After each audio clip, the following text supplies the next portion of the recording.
हे भगवान, ये क्या हो गया। बहुत ही दुख के साथ अभी ये बताना पड़ रहा है।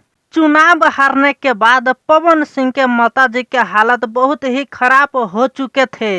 ये उम्मीद नहीं लगाया था पवन सिंह के माताजी की कराकट में पवन सिंह चुनाव हार जाएगा, लेकिन चुनाव हार चुका। इसलिए माताजी की तबीयत काफी ज्यादा खराब हुआ।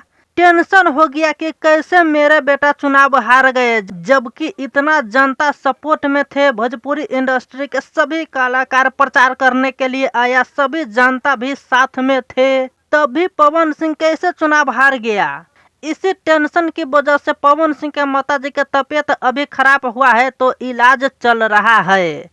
पवन सिंह के इस बात के दुख नहीं है कि वो चुनाव हार गए, लेकिन पवन सिंह के फैमिली के सभी लोगों के सदमा लग चुके।